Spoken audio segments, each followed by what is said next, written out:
Cowboy Bebop é, sem dúvida, um dos meus animes favoritos de todos os tempos. E não é só anime não, também é mangá. Cowboy Bebop Shooting Star e Cowboy Bebop A New Story, desenvolvido e criado pelo Shinichiro Watanabe pelo estúdio Sunrise, logo depois transmitido pela TV Tóquio no período de 1998 até 1999. O anime conta com a história de um cowboy do espaço que, junto com outros 3 viajantes nada convencionais, vivem aventuras pelo espaço de tirar o fôlego, muito bonitas e muito profundas. O anime e o mangá contam com gêneros de ação, aventura, drama e ficção científica. A série se passa no ano de 2071 e é centrada na vida de uma tripulação de caçadores de recompensas do espaço. O anime, além disso, aborda questões não resolvidas do passado dos protagonistas e exploram temas como o existencialismo, o tédio, a degradação ambiental do mundo ao seu redor e a solidão por parte de alguns dos personagens. Bom, depois desse Wikipedia sinistro que eu acabei de meter aqui pra vocês, eu queria dar continuação ao vídeo, porque hoje eu queria falar sobre a totalidade e a complexidade do personagem principal, que é o Spike. E ele é maravilhoso, eu adoro esse personagem e hoje a gente vai falar um pouquinho dele, tá bom? Eu quero te contar uma história. De um gato listrado que nem um tigre.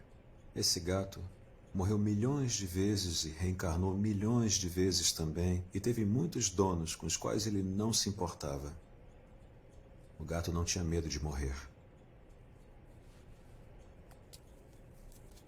Até que um dia ele reencarnou como um gato de rua, era livre.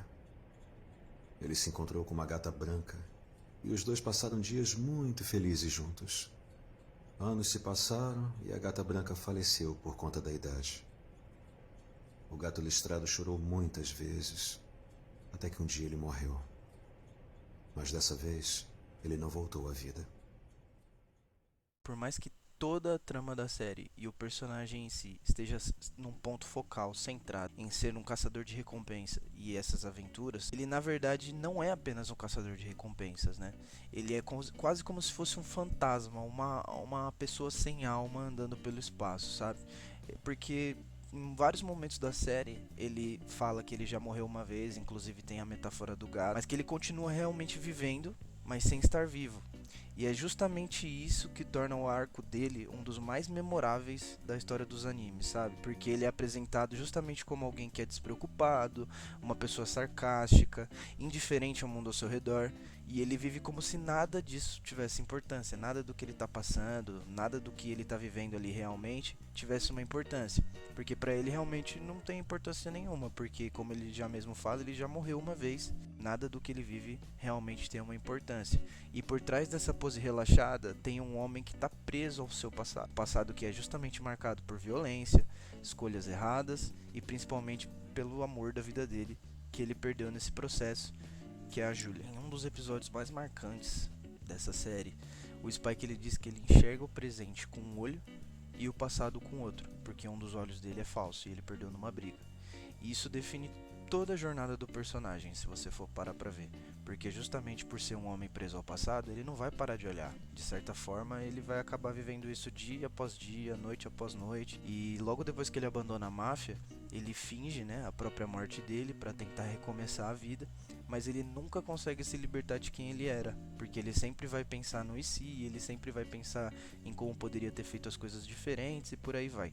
E diferente de outros protagonistas dos animes no geral, ele não busca um futuro, ele não tem um objetivo claro, ele só vive dia após dia, esperando a hora que tudo vai terminar e que ele vai conseguir sair desse limbo interminável de escolhas erradas. E uma das coisas que mais pega nessa série, que eu tenho mais carinho sempre que eu relembro e assisto de novo, é o arco de redenção dele, porque diferente de outras obras, o arco de redenção do Spike ele não acontece de forma abrupta, né? É muito sutil. Você precisa prestar atenção na história para você perceber que ele tá mudando, porque cada personagem justamente representa uma coisa. Então a gente consegue ver que além de ser uma redenção silenciosa, que não acontece através de, sei lá, grandes discursos ou mudanças bruscas na história, ele é muito sutil. Cada missão dentro da nave dele é uma tentativa inconsciente de se reconectar com a vida. Porque veja bem, Como eu tinha dito anteriormente, cada personagem representa uma coisa. O Jet representa a estabilidade, né, o pulso firme ali.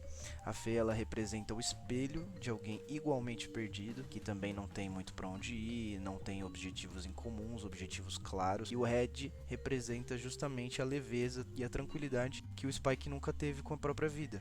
Nunca viu a vida dessa forma. E eles não salvam o Spike, muito diferente disso. Eles fazem um papel muito mais importante, que é justamente lembrar o que significa estar vivo. Então, estar dentro da Bebop faz com que ele se sinta relembrado. É quase como uma memória que é vivida todos os dias ali sobre as coisas que ele realmente não quer se lembrar. Eu vou procurar. O quê? Procurar pela minha mulher. Você pode procurar pela outra. E você não vai me ajudar, saquei. Tá legal. Então vamos fazer o seguinte. Não precisa mais voltar, não vai ter espaço pra você aqui. Fazer o quê, né? Hã? Pelo menos você não vai sozinho, com tanta gente esquisita na Bebop. Que história é essa? Tá dizendo que eu sou solitário? Deixa de ser escroto.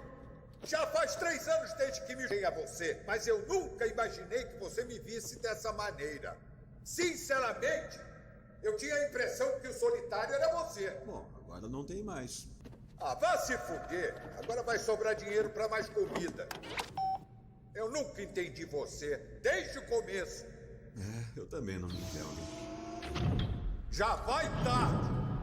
Porque como ele vive a cada dia querendo que acabe logo esse sofrimento dele, é meio como se ele se colocasse nessa situação, o forçando a viver aquele dia infinitas vezes. E no final, o que a gente entende? A gente entende que esse arco dele e o confronto dele com o Vicious, né, que é aquele cara lá da Red Dragon e tudo mais, ele não é, no final das contas, sobre uma vingança. É sobre terminar e encerrar um ciclo. Tá sendo tóxico pra ele e ele não tá se sentindo bem. Justamente nesse encerramento de ciclo, ele não luta pra ganhar. Ele luta finalmente para acordar de um sonho, que no caso seria todas as escolhas dele culminadas, que ele tá preso durante toda a série. A gente consegue perceber que, esse cara ele não tem objetivos, ele tá perdido. Então ele quer acabar com isso. E é justamente na última escolha dele, que é enfrentar esse cara, que ele consegue acabar com esse ciclo vicioso.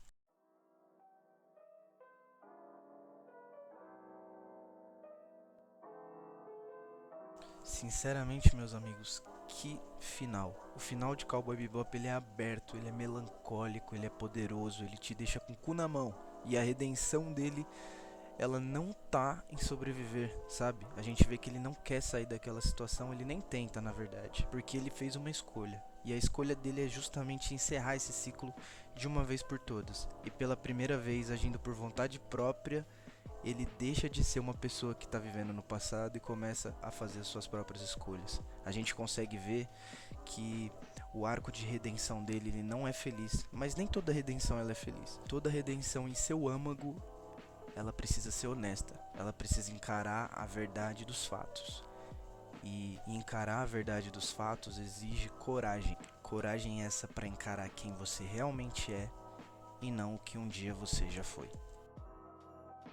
Esse foi mais um vídeo do Yamato. Eu queria dizer que foi um privilégio enorme. Eu adorei fazer esse vídeo. Foi muito gostoso rever a série para falar aqui para vocês. Enfim, espero que esse vídeo te encontre em um bom momento. Eu queria dizer que se você puder se inscrever no canal e compartilhar, vai estar me ajudando demais. Deixa o like também e bom descanso.